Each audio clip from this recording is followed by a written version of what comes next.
দর্শক শুভেচ্ছা নিবেন। প্রতি শনিবারের ন্যায় আজকেও আপনাদের সামনে হাজির হয়েছি।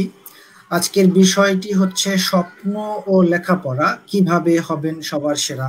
দর্শক, বিশেষ করে শিক্ষার্থীদের মধ্যে, বিশ্ববিদ্যালয় পর্যায়ে শিক্ষার্থীদের মধ্যে আমরা কি করব, কিভাবে করব, কেন করব, আমরা কি চাকরি করব নাকি চাকরি দিব, উদ্যোক্তা হব নাকি কর্পোরেট জব করব, এই বিষয় নিয়ে চরম কনফিউশন রয়েছে। সেই বিষয়গুলো নিয়ে আজকে আমরা জানবো, কথা বলবো। কথা বলার জন্য আমাদের একজন অতিথি আছেন। অতিথিকে পরিচয় করিয়ে দিব। দর্শক, ধরুন গ্রামের একটি প্রত্যন্ত অঞ্চলের একটি প্রাথমিক বিদ্যালয়ের গণ্ডি পেরিয়ে একটি পরিবারের একজন ক্যাডেট কলেজে পড়ছেন, কেউ মতিঝিল আইডিয়ালে পড়ছেন, কেউ নটরডেমে পড়েছেন, কেউ ঢাকা বিশ্ববিদ্যালয়ে পড়ছেন, ঢাকা বিশ্ববিদ্যালয়ে শিক্ষকতা করছেন, বিশ্বের অন্যতম শ্রেষ্ঠ বিদ্যাপীঠ অক্সফোর্ড বিশ্ববিদ্যালয় থেকে পিএইচডি করছেন। এই সবকিছুই সম্ভব হয়েছে একটি পরিবার থেকে। এই সম্ভাবনার পেছনে বা এই সফলতার পেছনে অনেকগুলো কার্যকরণ রয়েছে, তবে সবচেয়ে বড় যে কার্যকরণ সেটা হচ্ছে একজনের সুনির্দিষ্ট পরিকল্পনা ও নির্দেশনা। যিনি এই একটি পরিবার থেকে এতগুলো সফলতাকে বাস্তব করেছেন, সেই নেসার উদ্দিন আয়ুব, তিনি আজকে আমাদের সাথে আছেন। দর্শক, নেসার উদ্দিন আয়ুবকে আপনাদের সাথে পরিচয় করিয়ে দিচ্ছি। উনি বাংলাদেশের একজন সফল পুস্তক ব্যবসায়ী। ঢাকা বিশ্ববিদ্যালয় থেকে পড়ালেখা শেষ করে সাংবাদিকতার মাধ্যমে পেশাগত জীবন শুরু করেছেন। সাংবাদিকতা ছেড়ে পরবর্তীতে প্রকাশনা ব্যবসায় এসেছেন। স্কলার্স পাবলিকেশন ও মাতৃভাষা প্রকাশনের মতো কয়েকটি স্বনামধন্য পুস্তক প্রকাশনা প্রতিষ্ঠানের কর্ণধার। তিনি নিয়মিত সংবাদ উপস্থাপনা করেন বাংলাদেশ টেলিভিশন ও বাংলাদেশ বেতারে। তিনি তার নিজস্ব অভিজ্ঞতা, প্রকাশনা, এই জায়গা থেকে ক্যারিয়ারের জন্য, তরুণদের জন্য কয়েকটি বই লিখেছেন। তার উল্লেখযোগ্য বইয়ের মধ্যে হচ্ছে তোমার স্বপ্ন, তোমার লেখাপড়া, তুমিও হতে পারো বিশ্বসেরা। আরেকটি বই রয়েছে প্যারেন্টিং এর জন্য, আপনার সন্তান হবে স্বপ্নের চেয়ে বড়। দর্শক, তিনি কবিতা আবৃত্তিও করেন, লেখালেখি করেন, যেটা বললাম। আমরা তার কাছ থেকে আজকে কথা শুনবো। নেসার উদ্দিন আয়ুব, আপনাকে গ্রিন ইউনিভার্সিটি অফ বাংলাদেশ সমাজবিজ্ঞান ও নৃবিজ্ঞান বিভাগের পক্ষ থেকে শুভেচ্ছা জানাচ্ছি। তোমাকেও শুভেচ্ছা, ধন্যবাদ, এবং যারা আমাদের সাথে লাইভে আছেন তাদের সবাইকে স্বাগত জানাচ্ছি এবং ধন্যবাদ জানাচ্ছি। নেসারউদ্দিন আয়ুব, আমরা আজকের যে বিষয়টি নির্ধারণ করেছি, স্বপ্ন ও লেখাপড়া কিভাবে হবে সবার সেরা, আমরা স্বপ্ন বিষয়টি দিয়ে আলোচনা শুরু করতে চাই। আমরা প্রত্যেকেই স্বপ্ন দেখি, স্বপ্ন দেখাই, কিন্তু স্বপ্ন নিয়ে এক ধরনের কনফিউশন, সন্দেহ আমাদের মধ্যে আর রয়েছে। আসলে স্বপ্ন বিষয়টাকে আমরা কিভাবে দেখবো বা আপনি কিভাবে ব্যাখ্যা করতে চান? আসলে স্বপ্ন তো প্রত্যেক মানুষের ভেতরে আছে, এবং মানুষ মাত্রই বেঁচে থাকে আসলে স্বপ্ন নিয়ে, বেড়ে ওঠে স্বপ্ন নিয়ে, এবং জীবনের শেষ মুহূর্ত পর্যন্ত সে স্বপ্ন দেখতে থাকে। এটি হচ্ছে ভালো কিছুর প্রত্যাশা, ভালো কিছু অর্জনের প্রত্যাশা, আকাঙ্ক্ষা। সে আকাঙ্ক্ষা বাস্তবায়নের জায়গায় যখন সে নিজেকে দেখে যে হ্যাঁ, আমি এটা অর্জন করেছি, এবং অর্জন করার যে তীব্র আকাঙ্ক্ষা, এটাই হচ্ছে আসলে স্বপ্ন। এটা আমাদের প্রত্যেক মানুষের ভেতরে আছে।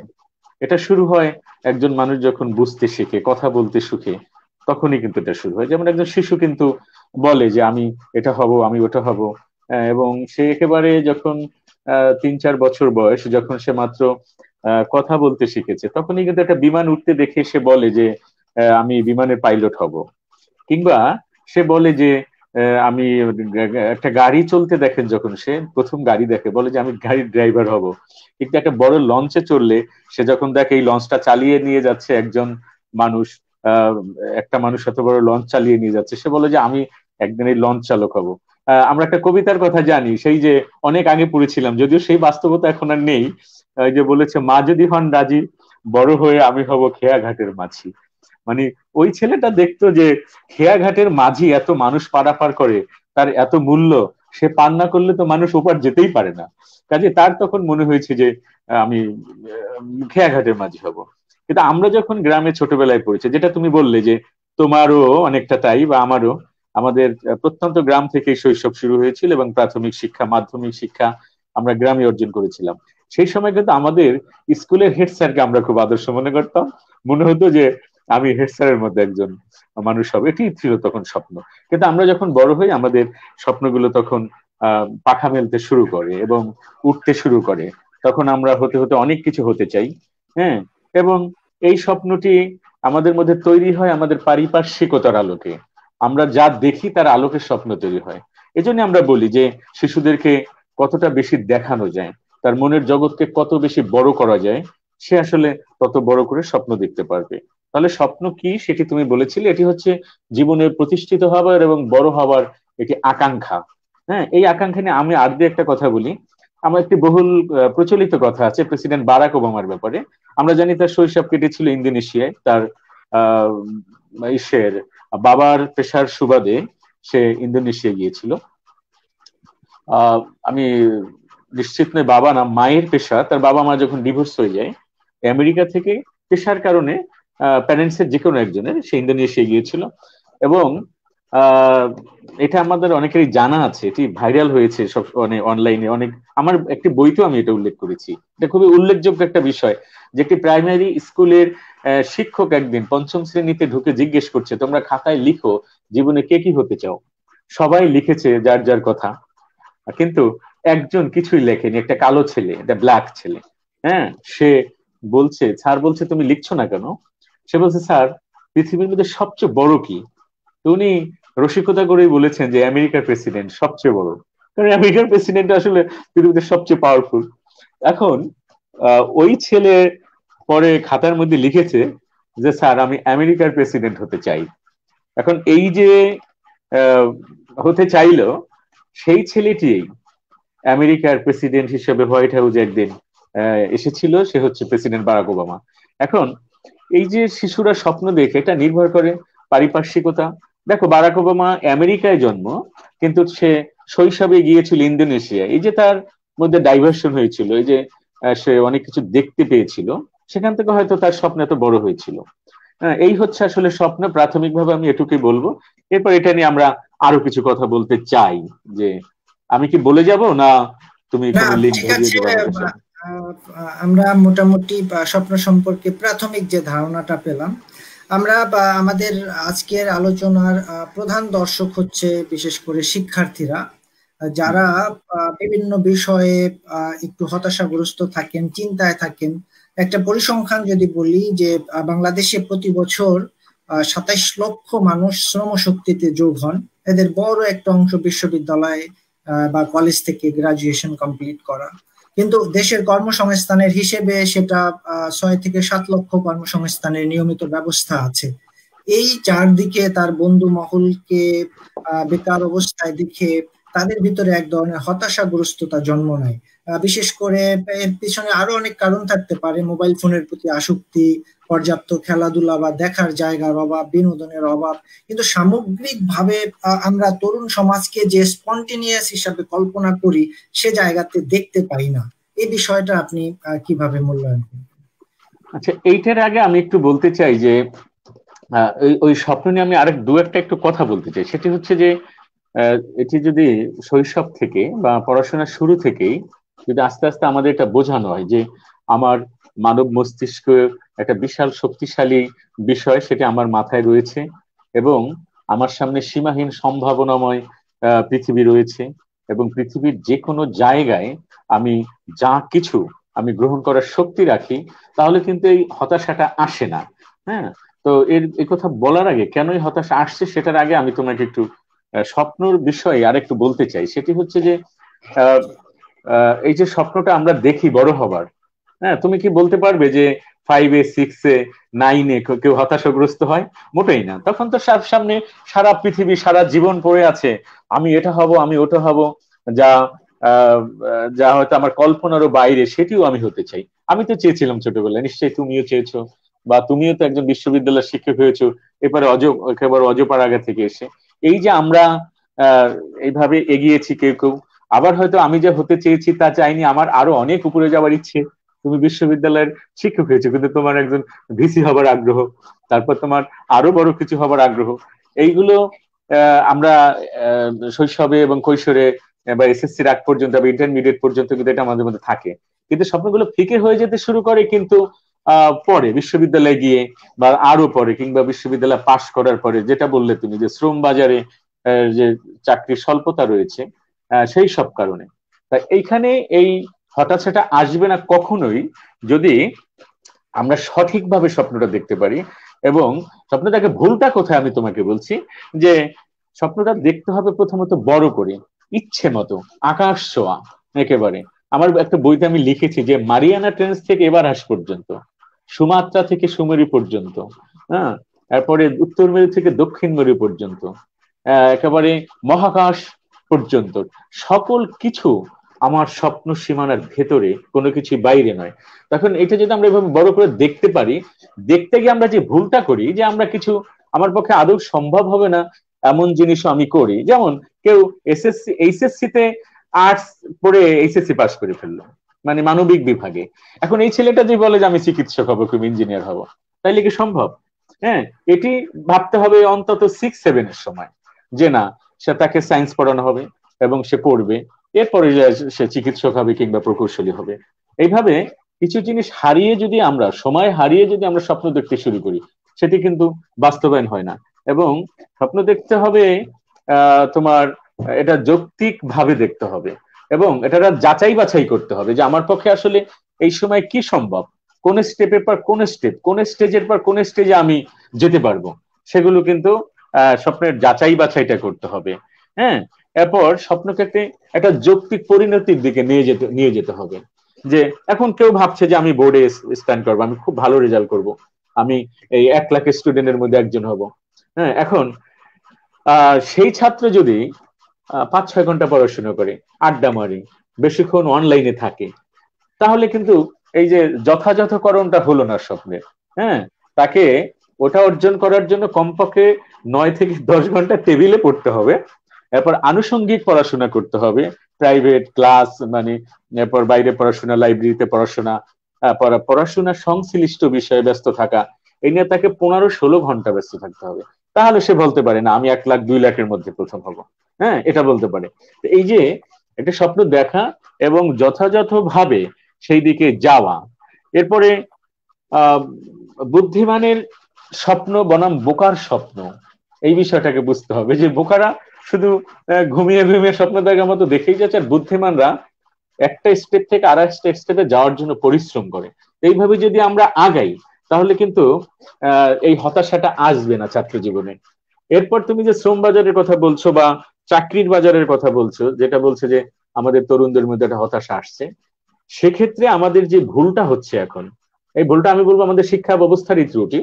সেটি হচ্ছে, যেমন আমি ঢাকা বিশ্ববিদ্যালয়, গ্রামের স্কুল থেকে ঢাকা বিশ্ববিদ্যালয় পর্যন্ত পড়াশোনার মধ্যে কেউ আমাকে, আমার এত বড় বড় স্যাররা ছিলেন, আমি তাদের প্রতি শ্রদ্ধা জানাই এবং তাদের অবদানে আমরা এগিয়ে এসেছি, কিন্তু একটা জায়গায় আমি মনে করবো আমাদের শিক্ষকদের একটু ত্রুটি রয়েছে। সেটি হলো বেশিরভাগ শিক্ষকই একটু জিজ্ঞেস করেন না যে এই তুমি কি হতে চাও, তোমার মধ্যে তো আমি এই সম্ভাবনাটা দেখছি, এই পারদর্শিতাটা দেখছি, তুমি যদি এটাকে কাজে লাগাও তাহলে তুমি জীবনে এটা হতে পারবে। এটা খুব অল্প শিক্ষকই আছে বলেন, তা বেশিরভাগ শিক্ষক তো বলেন না। কাজে আমাদের স্টুডেন্টরা তাদের একটা উদ্দেশ্যহীন ভাবে বেড়ে ওঠে এবং উদ্দেশ্যহীন ভাবে পড়াশোনা করে এগিয়ে যায়। তারপরে গিয়ে দেখে যে সামনে বিশাল কর্মক্ষেত্র, কোনটা হব কোনটা না হব, এবং দেখা গেল প্রত্যেকটা একটা বড় ধরনের কম্পিটিশন আছে, সেই কম্পিটিশনের জন্য তো সে নিজেকে প্রস্তুত করে নাই। তখনই তার মধ্যে হতাশার জন্ম নেয় মূলত। এরপরে চেষ্টা করে কেউ চাকরি পাচ্ছে, কেউ কাঙ্ক্ষিত চাকরিটা পাচ্ছে, কেউ কাঙ্ক্ষিতটা না পেলেও আরেকটা পাচ্ছে, এরা কিন্তু একরকম জীবন চালিয়ে যাচ্ছে। হ্যাঁ, এবং কেউ কেউ সাফল্যের দিকে এগিয়ে যাচ্ছে। কিন্তু যারা চাকরি পাচ্ছে না, প্রতিযোগিতা হেরে যাচ্ছে, তারা কিন্তু হতাশাগ্রস্ত হচ্ছে। কিন্তু এটা সূচনা হয়েছিল কিন্তু অনেক আগে, মানে তোমার সেই 5, 6, 7 পড়বার সময়, পরিকল্পনা পর্যায়ে যখন উচিত ছিল। এজন্য আমি বলবো যে একজন, এটা কিন্তু অভিভাবক এবং শিক্ষকদের দায়িত্ব, একজন শিক্ষার্থীকে 3য়-4র্থ শ্রেণীতে, 5ম শ্রেণী, আবার 6, 7, 8 এই স্তরগুলোতে লক্ষ্য করা দরকার যে এই শিক্ষার্থীর মধ্যে কোন ধরনের সম্ভাবনা আছে। তার কি গণিতের প্রতি আগ্রহ, না তার সায়েন্সের প্রতি বিজ্ঞানের প্রতি আগ্রহ, না তার যে বাংলা বা ইতিহাস এই কলা বিভাগের সাবজেক্টগুলোর প্রতি আগ্রহ, এটা কিন্তু তার মধ্যে থেকে আগে একজন শিক্ষককে একটু অনুভব করা উচিত। এরপরে ছাত্রকে আবার সেটা জানানো দরকার যে তোমার তো এটা আগ্রহ দেখছি, তুমি আসলে কি করতে চাও।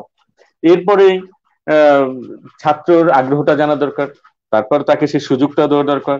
এরপর স্টেপ বাই স্টেপ আমি বলবো যে 5 পর্যন্ত একটা স্টেপ, 6, 7, 8 একটা, এবং 9, 10 খুবই গুরুত্বপূর্ণ।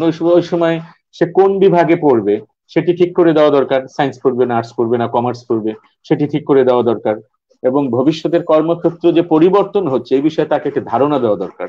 হ্যাঁ, যেমন একসময় জানো যে ঢাকা ইউনিভার্সিটিতে ইকোনমিক্স পড়তো খুব মেধাবী ছাত্ররা, এখন কিন্তু কমার্সের সাবজেক্ট পড়ে মেধাবী ছাত্ররা।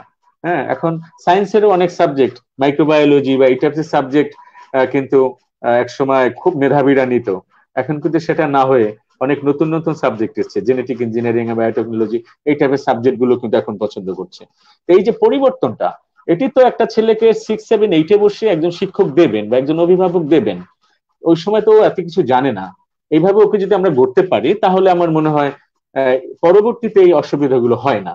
হ্যাঁ, আর একটা বিষয় যদি একটু বলি, আমরা গ্রাজুয়েট শিক্ষার্থীদের নিয়ে কথা বলছি, যে শিক্ষার্থীদের মধ্যে আমরা শিক্ষক হিসাবে যে জিনিসটা ইদানিং লক্ষ্য করি, শুধু আমাদের শিক্ষার্থী না যারা বিশ্ববিদ্যালয় পর্যায়ে পড়েন, যে তারা চাকরি করবেন নাকি উদ্যোক্তা হবেন, চাকরি দিবেন নাকি চাকরি নিবেন, এই বিষয় নিয়ে একটা কনফিউশন, দ্বিধাদ্বন্দ্ব থাকে। এই বিষয়টাকে আপনার পক্ষ থেকে কিভাবে অ্যাড্রেস করবেন? আসলে এটিতে এই সময়ের একটা বহুল মানে চর্চিত বিষয় এবং বহুল আলোচিত বিষয়, যে আমরা যেহেতু দেখছি যে আমাদের শ্রম বাজার ছোট, আমাদের মানুষ অনেক বেশি বাংলাদেশে, তাহলে নিশ্চয়ই এত মানুষকে চাকরি কোত্থেকে দেবো আমরা? সরকারি চাকরি তো সীমিত, এবার বেসরকারি যে চাকরির বাজার রয়েছে সেই অনুপাতে আমাদের প্রতি বছর উচ্চশিক্ষিতার হার হচ্ছে অনেক বেশি। সেজন্য আমাদের সরকার বা রাষ্ট্র সবাই আসলে প্রচার করে এবং বুঝাতে চায় যে তোমরা উদ্যোক্তা হওয়ার যোগ্যতা অর্জন করো এবং উদ্যোক্তা হও, ব্যবসা বাণিজ্যের মধ্যে প্রবেশ করো। আর আমরাও জানি আমাদের অনেক স্বেচ্ছাসেবী সংগঠন, আমাদের অনেক অনুপ্রেরণা দানকারী সংগঠন রয়েছে, অনেক ব্যক্তি রয়েছে, তারা আমরা সবাই বলি যে তোমরা উদ্যোক্তা হও। এবং এখন এইখানে একটা সমস্যা তৈরি হয়েছে, বাংলাদেশে উদ্যোক্তাই কতজন লাগবে সেটাও তো বিষয়। আমাদের কাস্টমার কত, আমাদের ক্রেতা কত, সেই অনুপাতে আমাদের দেশে কয়টা শপিং মল দরকার, আমাদের কত দোকান দরকার, আমাদের কত উৎপাদনকারী দরকার, কোন সেক্টরে কত উৎপাদনকারী দরকার, কত বিক্রেতা দরকার, রিটেইলার দরকার, পাইকারি বিক্রেতা দরকার, এটা কত সীমা আছে। আমি দেখছি যে বাংলাদেশে অলরেডি চাকরির মতোই বেকারত্বের যে স্ফীতি ঘটেছে, তার মতো করে আমি তো দেখছি অলরেডি উদ্যোক্তার একটা স্ফীতি ঘটেছে এখানে। এটা তো আমার কেউ যেন এটাকে নেতিবাচক ভাবে না নেয়, আমাদের উদ্যোক্তা হওয়ার চেষ্টা করতে হবে, কিন্তু কিভাবে করতে হবে সেটা আমি বলছি। কিন্তু এখন আমরা যে সোজাসাপটা একটা কাজ করছি, যে ছোটখাটো একটা ট্রেনিং নিয়ে 2টা বই পড়ে কিংবা একজন পরামর্শ দিলে তুমি ব্যবসায় নামো, আমি ব্যবসায় নামছি। আবার বিদেশ থেকে প্রতি বছর অনেক মানুষ ফেরত এসছেন আমাদের কিছু টাকা পয়সা ইনকাম করে, তারা এসে একটা ব্যবসা শুরু করেছেন। হ্যাঁ, তো এখন দেখা যাচ্ছে যে উনি যে বিনিয়োগ করছেন সেই বিনিয়োগের যে সিকিউরিটি, সে বিনিয়োগটা নিরাপত্তা এবং সেটাকে প্রফিটে নিয়ে যাওয়া, এই জন্য যেই নলেজ দরকার সেটি চান নাই, এটা কম্পিটিশন ফেস করার জন্য যে পরিমাণ চাপ নেওয়া দরকার সেটা সে পাচ্ছে না, এরপরে এইটা এই মানে এর জন্য যে উপযোগিতা দরকার, যে পরিবেশ দরকার ব্যবসার, সেটিও সে অনেক সময় পাচ্ছে না। তুমি দেখবে এখন প্রতিটি মহল্লায়, পাড়ায়, বাসার নিচে ঢাকা শহরে হাজার হাজার দোকান। হ্যাঁ, এখন এত কাস্টমার তো আমাদের নেই। শুধু বসুন্ধরা সিটিটা দেখো, পলয়েল মার্কেট দেখো, ঢাকা শহরের কথা বলছি, নিম্নবিত্ত তুমি গুলিস্তান দিয়ে হেঁটে যাও, হাজার হাজার বিক্রেতা দোকান, জামা কাপড় এমন কিছু নাই, ফুটপাতে পাওয়া যাচ্ছে না। তাহলে এরপর আমাদের সুপার শপের পরিমাণ এখন অনেক বেশি। আমি জানি এই সুপার শপ গুলো পরিচিত কারো কারো আছে, তারা পর্যাপ্ত বিক্রি পাচ্ছেন না এখন।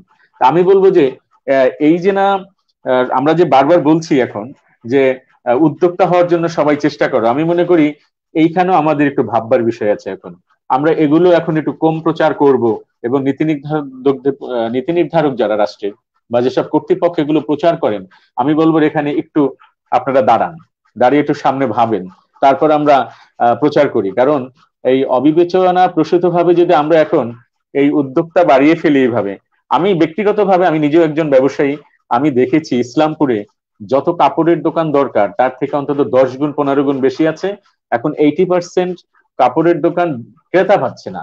হ্যাঁ, তার পর্যাপ্ত, সে তো হোলসেলার, সেখানে সে সেরকম তার পার্টি নেই, খুচরা পার্টি নেই।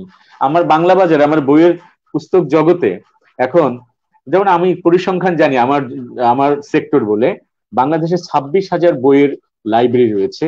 হ্যাঁ, এখন এত লাইব্রেরি সবাই বিক্রি পাচ্ছে না। এখানে আমার বাংলা বাজারে কয়েক হাজার প্রকাশক রয়েছে, এখানে যদি 200-300 হতো তাহলে একটা কথা ছিল। কিন্তু সব জায়গায় উদ্যোক্তার একটা স্ফীতি ঘটেছে।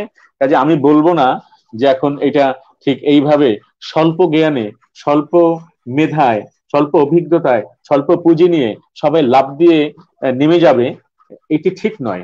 এই সুযোগটাও কিন্তু আমরা পেছনে ফেলে এসেছি। কিন্তু এটা একটা, তাহলে আমাদের কি করা উচিত? আমাদের এখন উদ্যোক্তা হতে হলে ভালো একাডেমিক নলেজ দরকার, এই বিষয়ে পড়াশোনা দরকার, আন্তর্জাতিক মানের একজন উদ্যোক্তা হওয়া দরকার। আমরা জানি যে পৃথিবীতে অনেক অনেক দেশে অনেক কিছু রপ্তানির সুযোগ রয়েছে, সেই বিষয়ে জানতে হবে। সেখানে যারা রপ্তানি করে, যেই দেশ রপ্তানি করে, যে উদ্যোক্তা রপ্তানি করে, তাদের সমকক্ষতা অর্জন করতে হবে নলেজে, প্রোডাক্টের মানে, মার্কেটিং নলেজ, সবকিছুতে।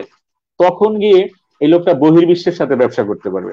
আমাদের দেশের কাস্টমারদের কাছে বিক্রির জন্য যেই পরিমাণ উদ্যোক্তা এখানে দরকার, ব্যবসায়ী দরকার, আমি মনে করি সেটার থেকে অনেক বেশি এখানে হয়ে গেছে। এটা এখন আরেকটা সমস্যা।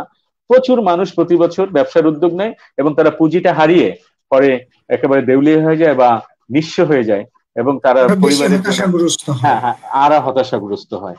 আর একটা দিয়ে একটু শেষ করি, মনে করো আমাদের দেশে, এটা আমাদের নীতি নির্ধারকদের ভাবতে হবে এবং এটা শিক্ষাঙ্গনে এবং সব জায়গায় প্রচার করতে হবে যে, এবং আমাদের তরুণ প্রজন্মকে সেভাবে গড়ে তুলতে হবে যে তারা যেন বিশ্বের যে বড় বড় দেশগুলো যেখানে জনসংখ্যা কম, যেখানে ফাঁকা জায়গা লাখ লাখ বর্গ কিলো ফাঁকা পড়ে আছে, ধরো কানাডা, অস্ট্রেলিয়া বা এই টাইপের দেশ, সেসব দেশে গিয়ে এরা যাতে ক্যারিয়ার করতে পারে গিয়া, সেজন্য উপযোগী আহ মানে হিসেবে নিজেকে গড়ে তুলতে হবে। আমাদের তরুণ প্রজন্মকে সেইভাবে গড়তে হবে।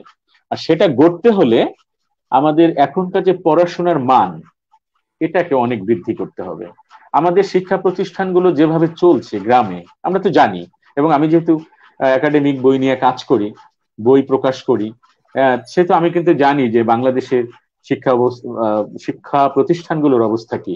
আমাদের অনেক জায়গায় গ্রাম অঞ্চলে এখনো খুব নিম্নমানের শিক্ষাদান পদ্ধতি রয়েছে, এবং সেখানে যারা শিক্ষক তারা গ্রামের সকল পারিপার্শ্বিক কাজকর্ম করে কোনো মতে গিয়ে একটু লেখাপড়া করান ক্লাসে।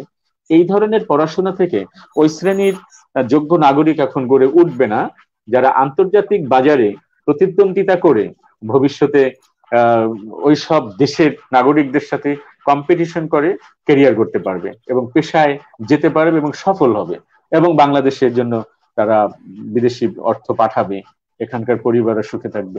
সেই যোগ্যতাটা কিন্তু অর্জন হচ্ছে না আমাদের এই শিক্ষা ব্যবস্থার মাধ্যমে। আমাদের শিক্ষকরা বলো, সরকারি নীতি বলো, সবকিছুতে একটা পরিবর্তন আনা দরকার। তো এখন যে শিক্ষার্থীরা বিশ্ববিদ্যালয়ে পড়ছেন, আপনার আলোচনা থেকে যেটা বোঝা গেল যে উদ্যোক্তা হতে নিষেধ করছেন না, বাট যথাযথ প্রস্তুতি নিয়ে প্রশিক্ষণ নিয়ে, পাশাপাশি চাকরিটাকেও আপনি নিরুৎসাহিত করছেন না, যে চাকরির পরিমণ্ডলটা বা উদ্যোক্তা হওয়ার পরিমণ্ডলটা যেন বাংলাদেশের মধ্যে সীমাবদ্ধ না রেখে বৈশ্বিক পরিমণ্ডলে নিজেকে প্রতিষ্ঠিত করতে পারে।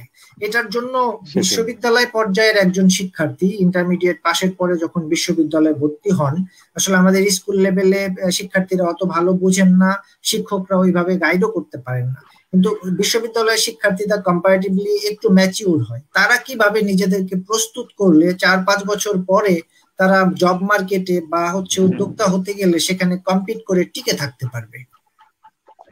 এক্ষেত্রে একটু পেছন থেকে ছোট্ট একটা পয়েন্ট বলি, তারপর আমি এদের এখনকারটা বলি। যারা এই সুযোগগুলো হারিয়েছে, যে তাদেরকে প্রাইমারিতে, হাই স্কুলে, কলেজে বিভিন্ন সময় পর্যাপ্ত উপযোগী গাইডলাইন বা দিক নির্দেশনা দেওয়া হয়নি, আমি বলবো তারা কিছুটা দুর্বল অবস্থানে রয়েছে। হ্যাঁ, একজন কমেন্ট করে যে একটু পড়ে নিলাম, জাস্ট নিজেকে কিভাবে আবিষ্কার করতে পারি। আচ্ছা, পরে কথা বলছি। আরো এখন একটা প্রশ্ন আছে এই রিলেটেড, যদি দেখে নেন। আচ্ছা, আল্লাহর রহমতে আমি কিছুদিন আগে গ্রাজুয়েশন শেষ করেছি। তবে আমি সিদ্ধান্ত নিতে পারছি না আমি চাকরি করব নাকি উদ্যোক্তা হব। আচ্ছা, আমরা আপনাদের প্রশ্নগুলো আলোচনা জেনেছি, করলে আমাদের ক্লিয়ার হবে আশা করছি। আমাদের আমাদের কথার মধ্যে এগুলো আসবে আশা করছি। তা যেটা বলছিলাম যে তুমিও তো একজন বিশ্ববিদ্যালয়ের শিক্ষক, তোমার ক্লাসে অনেকগুলো ছাত্র উপস্থিত থাকে, তোমার বিশ্ববিদ্যালয়ে হাজার হাজার ছাত্র রয়েছে, বা তুমি জাহাঙ্গীরনগর বিশ্ববিদ্যালয়ে পড়েছো আমার জানা মতে, দেশের অন্যতম বড় বিশ্ববিদ্যালয়। তোমার বন্ধু বান্ধব ঢাকা বিশ্ববিদ্যালয় আছে সব জায়গায়, তুমিও জানো বা আমরা সবাই জানি এটা, যে এই বিশ্ববিদ্যালয়ে এসে আমরা অনেকেই যে সাবজেক্টটা চেয়েছিলাম সেটি না পেয়ে অন্য একটি সাবজেক্ট পড়ছি। হ্যাঁ, এটি হচ্ছে বাংলাদেশের উচ্চশিক্ষার শুরুর দিকের একটি ভ্রান্ত নীতি আমি বলবো। এটা মনে হয় অনেক দেশে আছে, যে তার ভর্তি পরীক্ষার রেজাল্ট, তার পেছনের পরীক্ষার যে পয়েন্ট, সেগুলোর আলোকে তাকে এখানে একটা সিরিয়াল নির্ধারণ করে সাবজেক্ট দেওয়া হচ্ছে। এইটি আসলে একটি গোড়ার দিকের ত্রুটি। আসলে সাবজেক্ট তো পড়া উচিত সে যে সাবজেক্টে আগ্রহী, যেটিতে তার পারদর্শিতা রয়েছে, যেটা পড়তে সে আনন্দ পায়, এবং যেই দিকে সে কেরিয়ার গড়বে, সেই আলোকে যদি আমরা এটা নির্ধারণ করার পদ্ধতি উদ্ভাবন করতে পারি, সেটা অনেক ভালো হবে। এবং আমি যেহেতু একটা অনলাইন প্ল্যাটফর্ম, আমি সর্বোচ্চ কর্তৃপক্ষ বিশ্ববিদ্যালয় মঞ্জুরি কমিশন, আমাদের শিক্ষা মন্ত্রণালয়, উচ্চ পর্যায়ের এসব শিক্ষা নীতি নির্ধারণ যারা করেন সবার কাছেই একটা অনুরোধ করব, যে এটি এই যে দীর্ঘদিন থেকে চলে আসা এই পদ্ধতি, যে ভর্তি পরীক্ষায় আমার সিরিয়াল কত হয়েছে তার আলোকে কোন সাবজেক্ট আছে সেটি যে আমাদেরকে গুছিয়ে দেওয়া হয় আমাদের শিক্ষার্থীদের, তাতে অঙ্কুরেই আমাদের অন্তত 80% বিশ্ববিদ্যালয়ের শিক্ষার্থীর স্বপ্ন বিনাশ।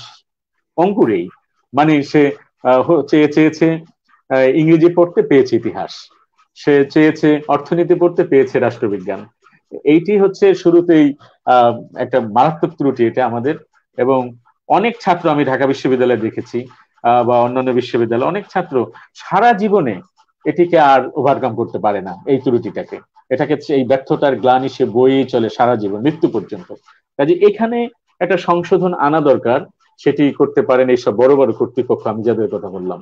এখন তোমার ওই কথাটা আসি, আমরা যারা বিশ্ববিদ্যালয়ে পড়ছি, এখন যারা পড়ছে তাদের উদ্দেশ্যে বলছি যে তুমি যদি, তোমরা যারা এই সুযোগ পেয়ে আসছো, যে না, তোমাকে প্রত্যেকটা স্টেজে জীবনের সঠিক সিদ্ধান্ত নেওয়ার জন্য তোমার অভিভাবক এবং শিক্ষকরা চেষ্টা করেছেন, বা তুমিও সৌভাগ্যবশত সেই সিদ্ধান্ত নিতে পেরেছিলে, তারা তো জানোই যে তুমি কোন দিকে যাচ্ছ। হ্যাঁ, তার তো শুধু অবারিত স্বপ্ন, সেটা অনেক দূর যাবে জীবনে। এবং কিন্তু যাদের এইটা হয়নি, তাদেরকে আমি বলবো যে তারা কেউ হতাশ হয়েও না।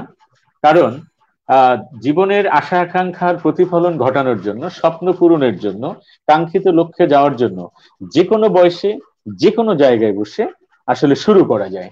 তোমরা যারা ফার্স্ট ইয়ারে আছো, কিংবা সেকেন্ড ইয়ারে আছো, থার্ড ইয়ারে আছো, যে পর্যায়ে আছো, মাস্টার্স শেষ করবে আছো, তাদেরকে আমি বলবো যে আজ এক্ষুনি তুমি নিজের আহ স্বপ্নটাকে একটু ভালো করে দেখো, নিজের উদ্দেশ্যটাকে আরেকটু ঝালাই করে নাও, এবং কি করতে হবে সেটা বলে দিচ্ছি। মানে একটা জিনিসের কোনো বিকল্প নাই, সেটি হলো এইভাবে, আমি আজকে যেভাবে টেবিলে বসে আছি, তুমি যেভাবে টেবিলে বসে আছো, এরকম একটা শিক্ষার্থী এইভাবে বসে মেরুদণ্ড সোজা করে বইটা সামনে নিয়ে পড়বে। হ্যাঁ, এইসব ফাঁকি ঝুঁকি দিলে চলবে না, যে আমি তো অনলাইনে পড়েছি, আমি তো এক বন্ধুর সাথে সাবজেক্ট নিয়েই আলোচনা করেছি। হ্যাঁ, এইভাবে সময় ব্যয় করলে হবে না। সেটা হতে পারে, আমি কোনো কিছু না করব না, এক বন্ধুর সাথে হতে পারে 5 দিন একদিন তোমার একটা সাবজেক্টের জটিল বিষয় নিয়ে আলোচনা হতে পারে। এরপরে বাসার বাইরে লাইব্রেরিতে গিয়া একটা জটিল বিষয়ের তুমি নতুন নতুন বই পুস্তক যেগুলো তোমার কাছে নাই, সেগুলো দিয়ে তুমি পড়াশোনা করে আসতে পারো। কিন্তু প্রতিদিন, আজ থেকে তুমি আজই এই রাত থেকে প্রতিদিন কমপক্ষে 6 থেকে 7 ঘন্টা, 8 ঘন্টা, কখনো 10 ঘন্টা টেবিলে বসে পড়বে একদম। এটা করে দেখো, কেউ মনে করবে না যে আমি একটা কঠিন কথা বলেছি। আহসান, তুমি বিশ্ববিদ্যালয়ের শিক্ষক হয়েছো, নিশ্চয়ই তুমি অনেক পড়াশোনা করেই হয়েছো।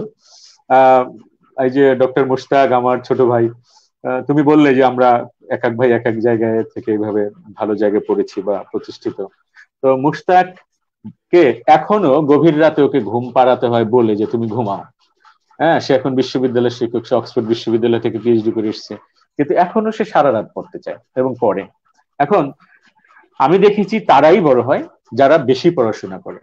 এবং ইদানিং আমি এটার একটু সমালোচনা করবে যে আমাদের দেশের নীতি নির্ধারকরা ইউরোপের কিছু দেশের অনুকরণ এখন বলতে চান যে অমুক দেশে তো 5 পর্যন্ত 8 পর্যন্ত পরীক্ষা নেই, অমুক দেশে তো বাসায় বেশি পড়তে হয় না, স্কুলে বসেই পড়াশোনাটা শেষ করে দেয়। তাদের উদ্দেশ্যে আমি বলবো যে বাংলাদেশের ক্ষেত্রে এটি প্রযোজ্য নয়। আমাদের 17 কোটি মানুষ, এটা 20 কোটি হবে, 25 কোটি হবে, ভূখণ্ডে কিন্তু এটাই থাকবে।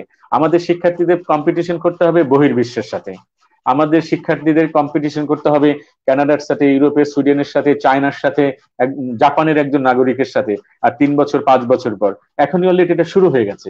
এখন এই ছাত্রকে যদি আমি এই ওইসব যেসব দেশের নাগরিকদের জন্য সরকারের পর্যাপ্ত সুযোগ সুবিধা রয়েছে, চাকরি আগে থেকে প্রস্তুত, চাকরি না করলেও তার জীবনমান রক্ষা করে সে সারা জীবন চলতে পারবে, তার জন্য বেকার ভাতা আছে, সকল চিকিৎসা ফ্রি, ওইসব দেশের নাগরিকদের সাথে এই যে আপনারা না বুঝে এসব কথা বলছেন যে আমাদের শিক্ষার্থীদের অত পড়াশোনা দরকার নেই, এটি কিন্তু ভুল। কারণ আমাদের শিক্ষার্থীদেরকে পড়াশোনা বেশি করতে হবে। এবং এ পর্যন্ত এখন বাংলাদেশ যারা চালায়, বাংলাদেশে যারা বিশ্ববিদ্যালয়ের শিক্ষক, যারা ভিসি, যারা সচিব, যারা মেধাবী মন্ত্রী, তুমি সবার কাছে জিজ্ঞেস করে দেখো যে তিনি প্রচুর পড়াশোনা করেছেন, তারপরে তিনি আজকে এই জায়গায় এসেছেন। নলেজের বাইরে মানুষ খুব বড় জায়গায় কখনোই প্রতিষ্ঠিত হতে পারবে না। হ্যাঁ, অল্প সময়ের জন্য পারবে, যেমন আমাদের রাজনীতিবিদরা মানে নানান ফন্দি ফিকির করে কিছুদিনের জন্য কেউ কেউ ক্ষমতার জায়গায় যায়, আবার সে কিন্তু পিছলেও যায়। কাজে এইটা হওয়া যাবে, কিন্তু পড়ালেখাটা অবশ্যই শুধু ভালো ফলাফলের জন্য না, না না, এটি মোটেই নয়, এটি মোটেই নয়। আমাদের ছাত্রদেরকে ভালো রেজাল্ট যেমন করতে হবে, সেটাকে আমি রাখবো দ্বিতীয় পর্যায়ে। প্রথম হচ্ছে একদম প্রতিযোগিতাপূর্ণ জ্ঞান অর্জন দরকার। এক্ষেত্রে তুমি যদি এই পয়েন্টটি বলতে বলো, তাহলে আমি আরেকটু বলতে চাই যে বিশ্ববিদ্যালয় ছাত্রদের ক্ষেত্রে আমি এটাকে প্রযোজ্য মনে করব। সেটি হচ্ছে প্রথমত তাকে ইংরেজিতে দক্ষতা অর্জন করতে হবে, সে যেই সাবজেক্টের হোক, সে সায়েন্সের হোক, আর্টসের হোক, ইতিহাসের হোক, রাষ্ট্রবিজ্ঞানের হোক, যার হোক, তাকে ইংরেজিতে একেবারে আন্তর্জাতিক মানের দক্ষতা অর্জন করতে হবে। সেটা কি? সে যেই ক্লাসে পড়ে ওই ক্লাস উপযোগী লিসেনিং, স্পিকিং এবং রাইটিং, এই 3টা কোয়ালিটিতে তাকে খুব উন্নত মানের ইংরেজি জানতে হবে। হ্যাঁ, যেন সে ফ্রি হ্যান্ড লিখতে পারে, ফ্লুয়েন্টলি যেন সে বলতে পারে, যা শুনে তাই যেন সে বুঝতে পারে। অন্তত এই 3টা বৈশিষ্ট্য রক্ষা করে তাকে ইংরেজি শিখতে হবে। এরপরে সে যে সাবজেক্ট পড়ে ওই সাবজেক্টের প্রতিটি কোর্স, প্রতিদিনের পড়া, শিক্ষকদের প্রতিদিনের ক্লাস, এগুলো সবকিছু যেন সে ঠিকঠাক ভাবে করে, এবং যখন সে মাস্টার্স করে বের হবে এই সাবজেক্টে সে যেন একজন বিশেষজ্ঞ হতে পারে। এইভাবে যদি সে তার সাবজেক্ট পড়ে আর ওইভাবে যদি সে ইংরেজি শেখে, এরপর সে যেই সাবজেক্টের হোক, প্রচলিত স্ট্যান্ডার্ড যদি সে বিজ্ঞান জানে, বিজ্ঞান মানে আমি বলবো অন্তত ইন্টারমিডিয়েট স্ট্যান্ডার্ড, বিজ্ঞানের পর্যাপ্ত নলেজ দরকার, বিজ্ঞানের যে আধুনিক আবিষ্কার, বিজ্ঞান লেটেস্ট যে অবস্থান, যে অবদান বিশ্বে, এই জিনিসগুলোর ব্যাপারে তার ধারণা দরকার। তারপর গণিতে অন্তত এসএসসি পর্যন্ত কমপক্ষে বা ইন্টারমিডিয়েট স্ট্যান্ডার্ড গণিত তার ভালো করে জানা দরকার। এইসব কোনো পরীক্ষায় আসলে যেন সে অ্যান্সার করতে পারে, সেটি তার দরকার। এরপর বিজ্ঞান গণিত বললাম, তারপরে হচ্ছে তোমার সাধারণ জ্ঞান, এটাই পর্যাপ্ত নলেজ দরকার যেন আমাদের বিসিএস বা প্রতিযোগিতামূলক চাকরিতে যে স্ট্যান্ডার্ড সাধারণ জ্ঞান লাগে, সেটি কিন্তু তোমাদের বিশ্ববিদ্যালয়ে একজন ছাত্র খুব সহজে অনুমান করতে পারে। তাহলে তার কিন্তু সেই স্ট্যান্ডার্ড সাধারণ জ্ঞান দরকার। আর একটা জিনিস দরকার, শিল্প, সাহিত্য, সংস্কৃতি, ক্রীড়া, এর যে কোনো একটার সাথে, বা বক্তৃতা প্রতিযোগিতা, এর যে কোনো বিতর্ক, এর যে কোনো একটি যার ভালো লাগে, এটার সাথে যদি সে একটু যুক্ত হয় এবং পারদর্শিতা অর্জন করে, এখানে আমি 7টা পয়েন্ট বলেছি। তার ক্লাসে প্রতিদিনের পড়া এবং তার কোর্স, তার সাবজেক্ট কমপ্লিট করা, তার ইংরেজিতে বিশেষ দক্ষতা অর্জন করা, গণিতে দক্ষতা অর্জন, বিজ্ঞানে ভালো পারদর্শিতা এবং সাধারণ জ্ঞানে পারদর্শিতা, শিল্প, সাহিত্য, সংস্কৃতি, এর যে কোনো একটার সাথে। ও আরেকটি হচ্ছে নৈতিক শিক্ষা, ধর্মীয় ও নৈতিক শিক্ষা তাকে অর্জন করতেই হবে, নইলে সে জীবনের যে কোনো জায়গায় গিয়ে অনৈতিক কাজের কারণে পিছলে যাবে, হ্যাঁ, চরিত্রহীন হয়ে যাবে। এবং তার সাফল্যের পথে একটা বিরাট ধরনের বাধা হয়ে দাঁড়াবে এটা। কাজেই তাকে নৈতিক শিক্ষা অর্জন করতে হবে বা ধর্মীয় শিক্ষা, যার যার ধর্মের শিক্ষাটা যেন সে অর্জন করে। এইভাবে যদি 7টি পয়েন্টে কেউ অগ্রসর হয় এবং তোমার বিশ্ববিদ্যালয়ের একজন ছাত্র যদি এগুলো আজকে থেকেই শুরু করে, তুমি বলো তার কি আর 2 বছর পর, 5 বছর পর বা সাবজেক্টে পাশ করে বেরোনোর পর কোনো কিছুতে আটকানোর কথা? তুমি বলো পৃথিবীর কোনো জায়গায় দাঁড়িয়ে কি তার আটকানোর কথা? সে জাপানের টোকিওতে দাঁড়িয়ে নিজেকে যোগ্য প্রমাণ করতে পারবে, হ্যাঁ, চীনের বেইজিং এ দাঁড়িয়ে যোগ্যতা প্রমাণ করতে পারবে, আমেরিকার নিউ ইয়র্কে দাঁড়িয়ে যোগ্যতা অর্জন করতে পারবে, তাহলে টরেন্টোতে দাঁড়িয়ে যোগ্যতা অর্জন করতে পারবে। সে তো বিশ্ব নাগরিক। ওই যে কোয়ান্টামের গুরুজি একটি কথা বলেন যে সারা পৃথিবী আমার, যা খুশি তাই নেব, যেখানে খুশি সেখানে যাব। এই ছেলেটা সেরকম হয়ে যাবে তখন। কাজে হতাশা কিসের, প্রশ্নই ওঠে না। কাজে তোমাদের বিশ্ববিদ্যালয়ের শিক্ষার্থীদের জন্য আমি মনে করি আমার এই কথাগুলো খুব প্রয়োজ্য, এবং এটা করলে হতাশার তো প্রশ্নই নেই। আমি বলবো যে যা হতে চায় সে তাই হতে পারবে। আমাদের গ্রিন ইউনিভার্সিটির সমাজ বিজ্ঞানের চেয়ারম্যান, উনি সমাজ বিজ্ঞান বিজ্ঞান বিভাগে ডক্টর আবুল হোসেন একটা প্রশ্ন করেছে যে আপনার পেশাগত সফলতার পেছনে আপনার অভিজ্ঞতা থেকে কি ধরনের সুযোগ সুবিধাগুলো খুব কার্যকর, একজন সফল এন্টারপ্রেনার উদ্যোক্তা হওয়ার জন্য কোন বিষয়গুলো দরকার বলে আপনি মনে করেন আপনার অভিজ্ঞতা থেকে, যদি একটু ব্যাখ্যা করেন। আমার অভিজ্ঞতা যদি বলি তাহলে আমি বলবো যে আমরা যারা গ্রাম থেকে এসেছি এবং আমাদের যাদের আত্মীয় স্বজন বড় ব্যবসায়ী ছিল না, উদ্যোক্তা ছিল না, কিংবা বিশ্ববিদ্যালয়ের শিক্ষক ছিল না, এখন আমাদের পরিবারে বিশ্ববিদ্যালয়ের শিক্ষক হয়েছে, আমরা আমাদের আত্মীয় স্বজনকে টেনে উঠাবার চেষ্টা করছি, যারা আসতে চায়, যারা সুযোগ নিতে চায়, বা বন্ধু বান্ধব সবাইকে আমরা পরামর্শ দিচ্ছি। এই যে অনলাইনে আমরা কিছু কথা বলছি, এটা তো এভাবেই, এজন্যই বলা যে কেউ যাতে অনুপ্রাণিত হয়। আমি বলবো যে ব্যবসা বাণিজ্যের জন্য এটি আমাদের দেশে একটু কঠিন, যে যে উদ্যোক্তা হতে চায় তাকেই পর্যাপ্ত, প্রথমত তার একাডেমিক নলেজ অর্জন করতেই হবে। এই একাডেমিক নলেজ ছাড়া যে এত উদ্যোক্তা হচ্ছে তা তো একটু আগে আমি বললামই, এটা কিন্তু একটা অন্তরায়। আমার ব্যক্তিগত অভিজ্ঞতা হচ্ছে, আমার ব্যবসায়ের একাডেমিক নলেজ নেই, আমি কলা বিভাগের ছাত্র ছিলাম ঢাকা বিশ্ববিদ্যালয়ে। তাহলে আমার যেটা ঘটেছে যে জীবনে দেখা যায় অনেক বছর অনেক টাকা ইনকাম করেছি পরিশ্রম করে, আবার 1 বছরে সেই টাকা সব লস হয়ে গেছে, এবং অভিজ্ঞতা আমার নিজেরও রয়েছে।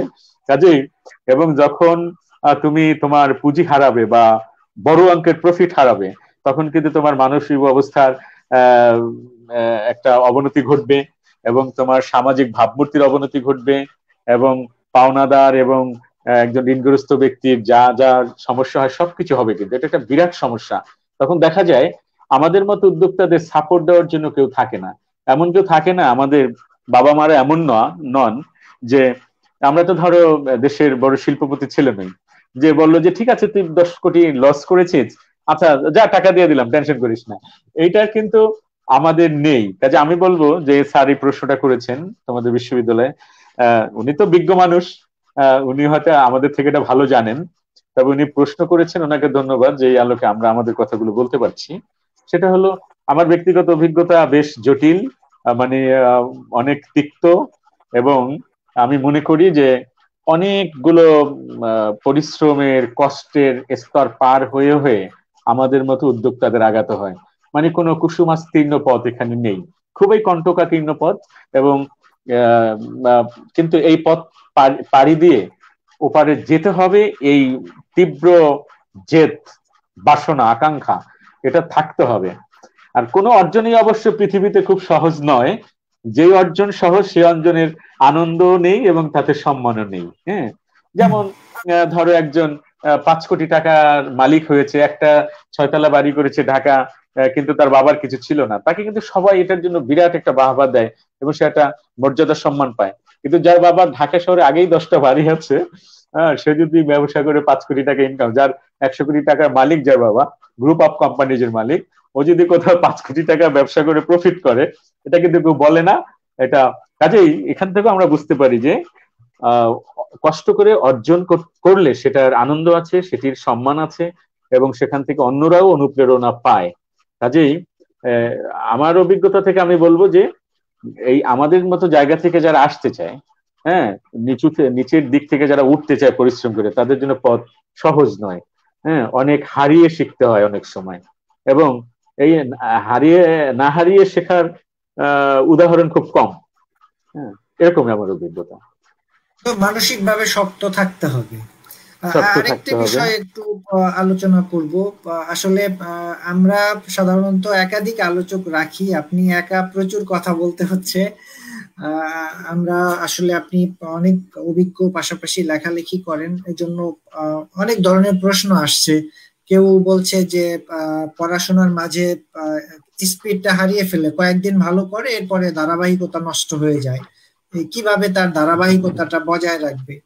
আর একজন জানতে চেয়েছে একজন ভালো সাহিত্যিক হতে গেলে বই পড়ার পাশাপাশি আরো কি করা উচিত। ও নিয়মিত লেখালেখি করে, কবিতা লিখে, ছোট গল্প লিখে।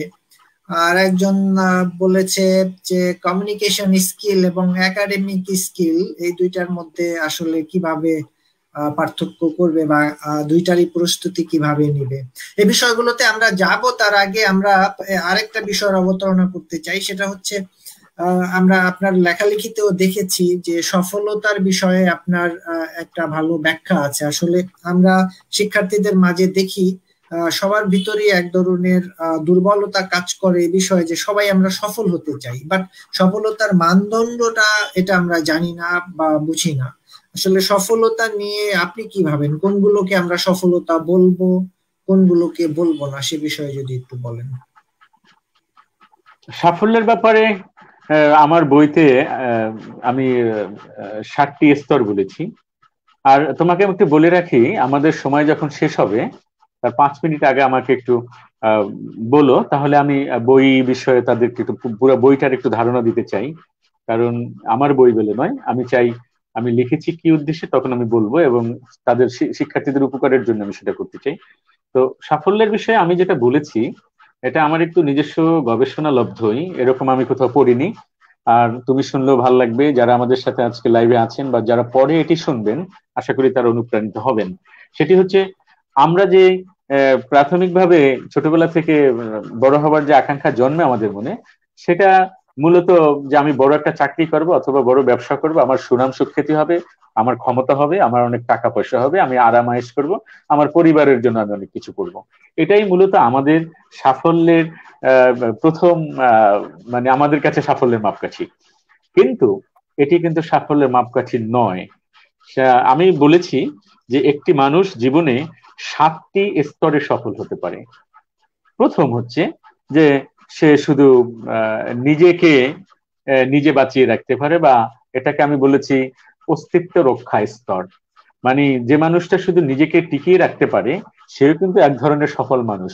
পৃথিবীতে বেঁচে থাকা কিন্তু সহজ নয়। আমরা দেখছি প্রাণীগুলো, সকল প্রাণী পরিবেশের সাথে যুদ্ধ করে বেঁচে থাকে। একজন মানুষও কিন্তু, আমরা কিন্তু অদৃশ্য জীবনের বিরুদ্ধে যুদ্ধ করে বেঁচে থাকি, রোগের বিরুদ্ধে যুদ্ধ করে বেঁচে থাকি, পারিপার্শ্বিক অনেক প্রতিকূলতার মধ্যে আমরা বেড়ে উঠি। কাজে এগুলো ঠিক এগুলোর যে প্রতিকার করে একজন মানুষ শুধু টিকে থাকা এবং নিজে নিজে উপার্জন করে খেতে পারে, এটা হলো আমি বলবো যে ছোট্ট একটু সাফল্য অর্জন করেছে, তাকে আমি ব্যর্থ বলবো না। হ্যাঁ, আমি শুধু ব্যর্থ বলবো তাকে যে মারা গেছে বা এখন মৃত্যু মুখে তার আর বেঁচে থাকার সম্ভাবনা নাই, শুধু তাকেই ব্যর্থ বলবো, এছাড়া কোনো মানুষকে আমি ব্যর্থ বলবো না। তাহলে এই হলো সাফল্যের ছোট্ট একটা সর্বনিম্ন স্তর, যে সে নিজের অস্তিত্ব রক্ষা করতে পারে। এরকম মানুষকে যে সমাজে আছে, হ্যাঁ, সে ফ্যামিলির জন্য কারোর জন্য কিচ্ছু করতে পারে না, ভবঘুরে একদম, কিন্তু সে কিন্তু বেঁচে থাকতে পারে। হ্যাঁ, এটি আমাদের কারো কাম্য নয়, এই স্তরটি প্রথম স্তর। দ্বিতীয় স্তরটি হচ্ছে আমাদের সবার কাম্য, যে এটা হচ্ছে পরিবার সুরক্ষা স্তর। আমরা আমাদের পরিবারকে, যেটা আমি একটু আগে বলেছিলাম, যে গাড়ি বাড়ি টাকা পয়সা, বড় চাকরি, ব্যবসা প্রতিষ্ঠা, সুনাম, এগুলো আমরা চাই, প্রভাব প্রতিপত্তি ক্ষমতা, এইটা একটি পরিবার সুরক্ষা পর্যায়ে আমার ফ্যামিলিকে আমি বড় করতে পারি, অনেক টাকা জমাতে পারি। ইদানিং এটা যদি আমরা নেতিবাচক বিষয়ে যেতে চাই না আজকে, তবে তুমি তো জানো যে এই সমাজে এখন কিছু মানুষ কত অন্যায়ভাবে অর্থ উপার্জন করে, সেই অর্থ কোথায় রাখবে তাও তাদের জানা নাই। সেই অর্থ বিদেশে পাচার করতে কত কষ্ট, আবার বিদেশে পাচার করছে, দেশে আনতে পারছে না, আর এক সমস্যা, ব্যাংকে রাখলে আর এক প্রবলেম, শত শত কোটি টাকা, হাজার, আমরা দেখি পত্র পত্রিকায়, নিশ্চয়ই তোমরা সবাই দেখো। এই যে উপার্জন, এটি আসলে কোনো সাফল্য নয়। হ্যাঁ, সে কিন্তু পরিবারের মধ্যেই, পরিবারের বৃত্তের মধ্যেই ঘুরপাক খাচ্ছে। টাকা দিয়ে বাজার করা হয়, বড় বড় বাড়ি করা হয়, দামি গাড়ি কেনা হয়, 5 স্টার হোটেলে গিয়ে খরচ করা হয়। এর বাইরে এই লোকটার, এটা কিন্তু সে পরিবারের গণ্ডির মধ্যেই ঘুরপাক খাচ্ছে। এটিকে আমরা মোটেই সাফল্য বলতে পারি না। আর বিশেষ করে এখানে যে অন্যের অধিকার হরণ করে যারা বেশি বৃত্তের মালিক হচ্ছে, সেটি তো একটা অন্যায়। কাজেই ওই দিকে আমরা না যাই, আমরা আজকে ইতিবাচক কথাই বলবো। সেটি হচ্ছে সাফল্যের দ্বিতীয় স্তর নিয়ে যে আমরা ভাবি যে বড় চাকরি, বড় ক্যারিয়ার, বড় ব্যবসা, এইটি কিছু মানুষ এ পর্যন্তই থেমে যায়। কিন্তু আমি মনে করছি এর পরের স্তরগুলো আমাদের প্রত্যেক শিক্ষার্থীকে ভাবতে হবে যে তোমার চোখটা আমি খুলে দিতে চাই যে তুমি কত বড় হতে পারো। সাফল্যের তৃতীয় স্তর হচ্ছে সম্প্রসারণ পর্যায়।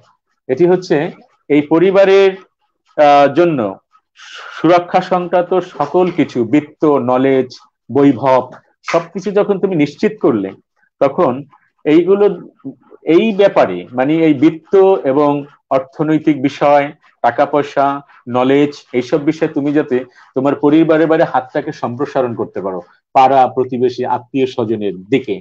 হ্যাঁ, তুমি তোমার গ্রামের একজন আত্মীয়কে ঢাকা শহরের বড় স্কুলে ভর্তি হতে চায়, তাকে দিক নির্দেশনা দিতে পারো। ঢাকা এসে তোমার বাসায় খেয়ে প্রস্তুতি নিয়ে ভর্তি হতে পারে, তুমি তাকে সহযোগিতা করতে পারো। তোমার একজন আত্মীয়, গরিব আত্মীয় বিদেশ যেতে চায়, তোমার কাছে এই পরিমাণ টাকা আছে, ও চাইলে ইটালি যেতে চাইছে, তুমি 15 লাখ টাকা লোন দিতে পারো। এই যে একটা পর্যায়ে, আর একজনকে একটু হাত বাড়ানো, এই পর্যায়ে যেতে হলে কিন্তু একজন মানুষের পরিবার সুরক্ষা আগে করে তার পরবর্তী স্টেপে যেতে হয়, এবং তার অন্যের উপকার করার একটা মানসিকতা থাকতে হয়। এটিকে আমি বলেছি সম্প্রসারণ পর্যায়ে, এটি হচ্ছে সাফল্যের তৃতীয় স্তর। চতুর্থ স্তরটা হচ্ছে আঞ্চলিক পর্যায়ে অবদান রাখা।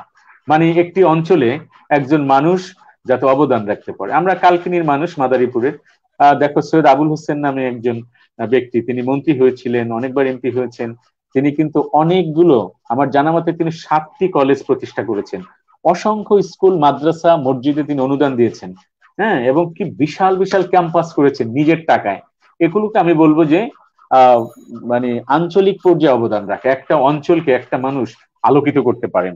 এই ধরনের একজন ডিসি, একজন এসপি, এই লেভেলে একটা ক্যারিয়ার যারা করতে পারে, তারা কিন্তু ওই অঞ্চলের জন্য কিছু কাজ করতে পারেন। হ্যাঁ, মানুষের উপকার করতে পারেন, শান্তি শৃঙ্খলার জন্য অবদান রাখতে পারেন, শিক্ষার জন্য পারেন। তা আমি বলবো এটি হচ্ছে আঞ্চলিক পর্যায়ে অবদান রাখা। এই লেভেল ক্যারিয়ার গড়ার একটি চিন্তা করতে পারে যে সাফল্যের পঞ্চম স্তরে যেতে চায়। হ্যাঁ, চতুর্থ স্তর এটি। পঞ্চম স্তর হচ্ছে দেশের জন্য অবদান রাখা। এই যে মাননীয় প্রধানমন্ত্রী, এই যে বাংলাদেশ ব্যাংকের গভর্নর, ঢাকা বিশ্ববিদ্যালয়ের ভিসি, এই যে তোমার এই ধরনের যে বড় বড় প্রতিষ্ঠানগুলোর প্রধান, কিংবা বসুন্ধরা গ্রুপের মালিক, যমুনা গ্রুপের মালিক, এই ধরনের শিল্পায়ন করতে পারা। এই আর একটা মানুষ এই লেভেলে যেতে পারলে মানুষ দেশের জন্য অবদান রাখতে পারে, একটা দেশকে এগিয়ে নেওয়ার শক্তি তার মধ্যে আসে। আমি বলবো এটি হচ্ছে সাফল্যের পঞ্চম স্তর। এটা কেউ কেউ তোমরা ভাবতে পারো যে না, আমি ওই পর্যায়ে যাব। তুমি একজনকে, তুমি উদ্যোক্তা হতে চাও, তুমি বসুন্ধরার আহমদ আকবর সোবহান সাহেবকে তুমি লক্ষ্য টার্গেট নির্ধারণ করো যে আমি তার মতো উদ্যোক্তা হবো। তুমি যেমন আহসান, তুমি বিশ্ববিদ্যালয় শিখো, তুমি ভাবতে পারো আমি একদিন এই বিশ্ববিদ্যালয়ের ভিসি হব। হ্যাঁ, তারপরে একটা আরো পরে তুমি যেতে পারো। এইভাবে জাতীয় পর্যায়ে দেশের জন্য অবদান রাখতে পারার যেই লক্ষ্য উদ্দেশ্য নির্ধারণ করা যায়, ঠিক আমি বলেছি সাফল্যের পঞ্চম স্তর। ষষ্ঠ স্তর হচ্ছে আন্তর্জাতিক পর্যায়ে অবদান রাখতে পারা। জাতিসংঘের মহাসচিব যিনি হন, এই যে বান কি মুন, তিনি তো দক্ষিণ আফ্রিকার, আমাদের দক্ষিণ কোরিয়ার ছোট পরিবারের ছেলে। অনেক বছর আগে তিনি বাংলাদেশে এসেছিলেন, যমুনা নদীর চরে জাতিসংঘের অর্থায়ন একটা আশ্রয়ন কেন্দ্র দেখতে তিনি গিয়েছিলেন অনেক আগে, আমার মনে আছে। তখন তিনি ওখানে যে টয়লেট টিস্যু দেওয়া হয় বাচ্চাদের, তাদের উদ্দেশ্যে তিনি বলেছিলেন যে তোমরা তো টয়লেট টিস্যু পাও, আর দক্ষিণ কোরিয়ায় আমার যে গ্রামে জন্ম, সেখানে গাছের শুকনা পাতা দিয়ে এই কাজটি আমার করা লাগতো। মানে উনি কত প্রত্যন্ত জায়গা থেকে উঠে জাতিসংঘের মহাসচিব হয়েছেন। আমি তো মনে করি বাংলাদেশে এখন থেকে 30 বছর পরের, 25 বছর পরের জাতিসংঘের মহাসচিব হয়তো আমাদের কালকিনিতে, কিংবা তোমাদের ওই আরিয়াল খান নদীর চরে, বা এরকম দূরে কোনো এক চরে বেড়ে উঠছে এখন, যে 30 বছর পরে, 40 বছর পরে জাতিসংঘের মহাসচিব হবে, হতে পারে না? এরকমই তো হচ্ছে।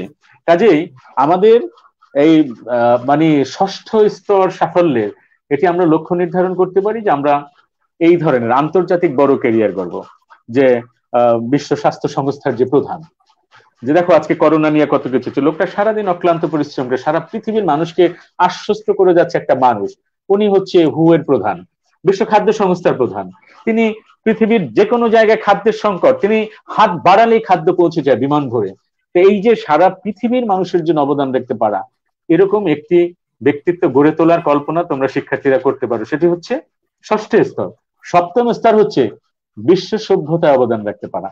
এটি হচ্ছে তোমার আইনস্টাইন, টমাস আলভা এডিসন, এই যে বিজ্ঞানী নিউটন, রবীন্দ্রনাথ ঠাকুর, কাজী নজরুল ইসলাম, আমাদের এই যে বড় বড় ব্যক্তিত্ব সারা পৃথিবীতে সভ্যতার বিকাশে ক্রমবিকাশে যারা অবদান রাখেন, উন্নতিতে যারা অবদান রাখেন, এটা হচ্ছে মানে বিশ্ব সভ্যতায় অবদান রাখতে পারা।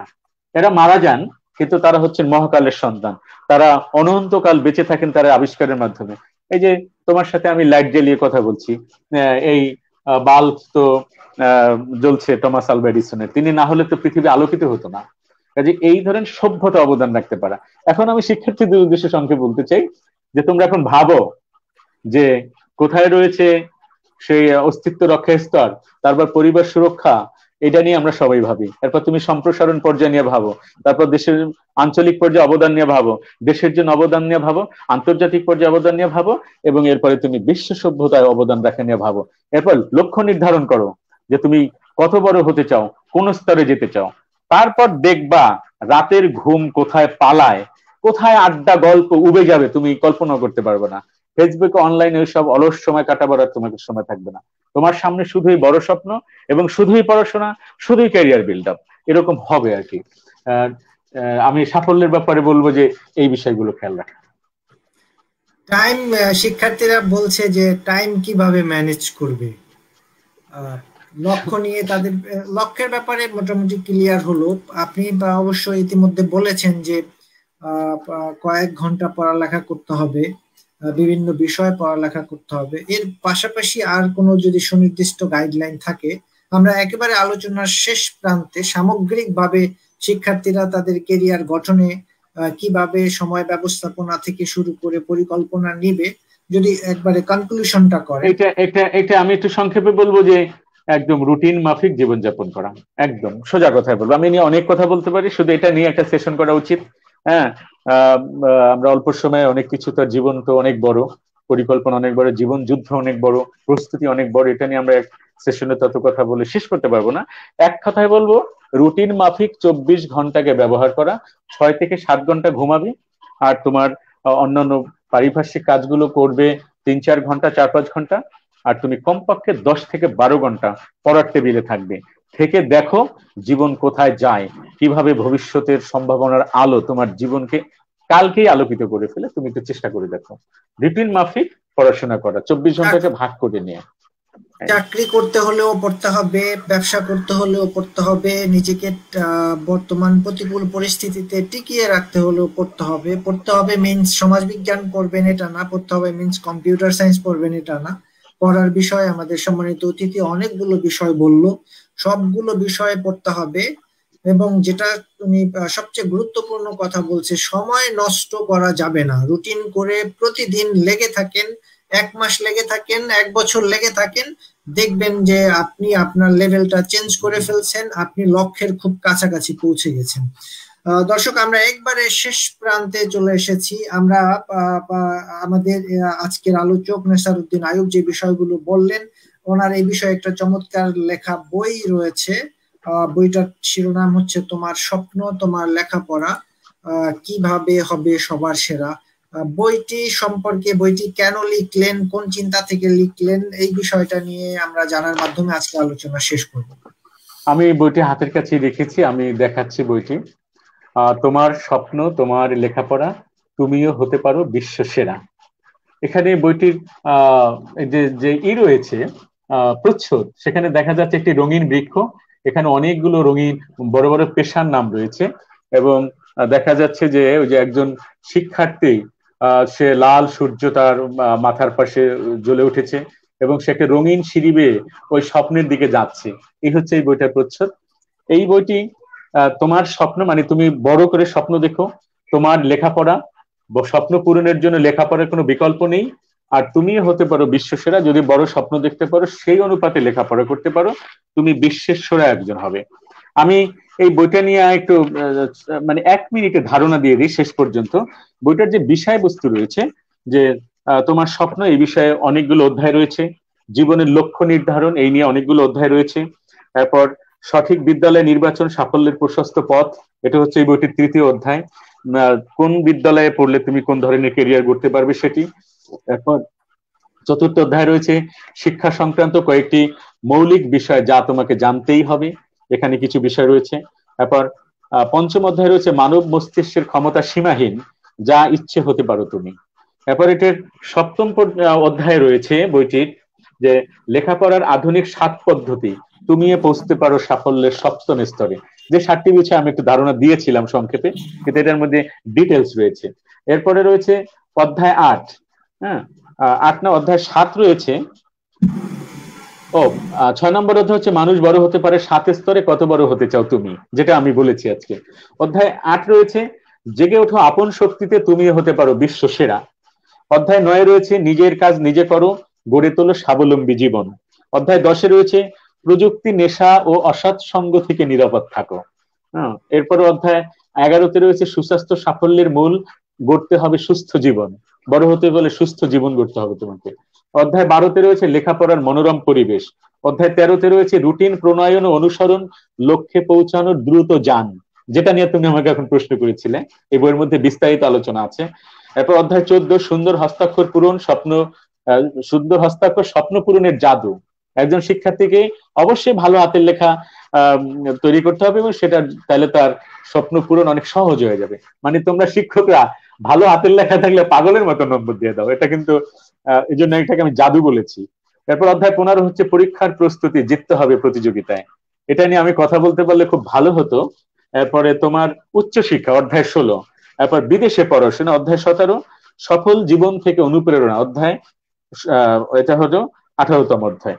এই 18টি অধ্যায় নিয়ে এই বইটি, আমি হয়তো অল্প সময়ের মধ্যে আজকে সবকিছু বলতে পারলাম না, কিন্তু এই বইটিকে সংগ্রহ করলে আমি মনে করি সে এটা রকমারি.com-এ পাওয়া যাবে।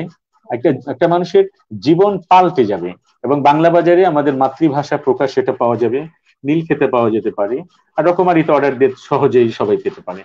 আমি পরামর্শ দেব যে আমি অল্পতে তো বলতে পারলাম না, কিন্তু অনেক অনেক কয়েক বছর খেটে একটি বই লিখেছি আমি। সেটি উদ্দেশ্য আমাদের ছাত্রদের একেবারে সম্ভাবনার আলো জ্বালিয়ে দেওয়া ওদের সামনে, সেটি এই বইটির মাধ্যমে সম্ভব। নায়ব, আপনাকে ধন্যবাদ। আসলে দর্শক, এটা বইয়ের বিষয়ে শুধু কথা বলা না, এটা যে বইয়ের প্রচার বিষয়টা এমন না। আমি নিজে বইটা পড়ে যখন মনে হলো আমাদের শিক্ষার্থীদের, বিশেষ করে বিশ্ববিদ্যালয়ের শিক্ষার্থীদের ক্যারিয়ার বিষয়ে একটা সুনির্দিষ্ট গাইডলাইন ভাবনা থাকা দরকার, তখনই আমি চিন্তা করলাম যে নেসারউদ্দিন আইয়ুবকে আমরা অতিথি করে নিয়ে আসব। আমরা গ্রিন ইউনিভার্সিটি অব বাংলাদেশ সমাজ বিজ্ঞান ও নৃবিজ্ঞান বিভাগের পক্ষ থেকে আজকের অতিথিকে আবারও আন্তরিক অভিনন্দন এবং শুভেচ্ছা জানাচ্ছি আমাদেরকে সময় দেওয়ার জন্য। ভবিষ্যতে আবারও অন্য কোনো এপিসোডে, অন্য কোনো সপ্তাহে আমরা আপনাকে পেলে খুশি হব। আশা করছি আমরা যখনই ডাকবো আপনি আমাদের ডাকে সাড়া দিবেন। দর্শক, তোমাকে আমি একটু ছোট্ট করে তোমাকে অনেক ধন্যবাদ আমাকে এই সুযোগটি দেওয়ার জন্য, এবং ভবিষ্যতে যদি কখনো আমরা আরো কিছু মানুষকে, আমাদের কথায় যদি একজনও উপকৃত হয় তাহলেই তো হয়ে গেল। হ্যাঁ, আর সবাই হলে তো অনেক ভালো। তোমাকে অনেক ধন্যবাদ, গ্রিন ইউনিভার্সিটিকে ধন্যবাদ, এবং যারা আমাদের সাথে যুক্ত হয়েছিলেন, শুনেছেন ধৈর্য ধরে আমাদের এতগুলো কথা, তাদেরকে ধন্যবাদ। বিরক্ত না হওয়ার জন্য ধন্যবাদ, এবং যারা এই ভিডিওটি পরে দেখবেন সবাইকে অভিনন্দন। দর্শক, শেষ করছি এখানে। আগামী সপ্তাহে আবার আমাদের নিয়মিত আয়োজন দেখার আমন্ত্রণ জানিয়ে ধন্যবাদ। ভালো থাকবেন।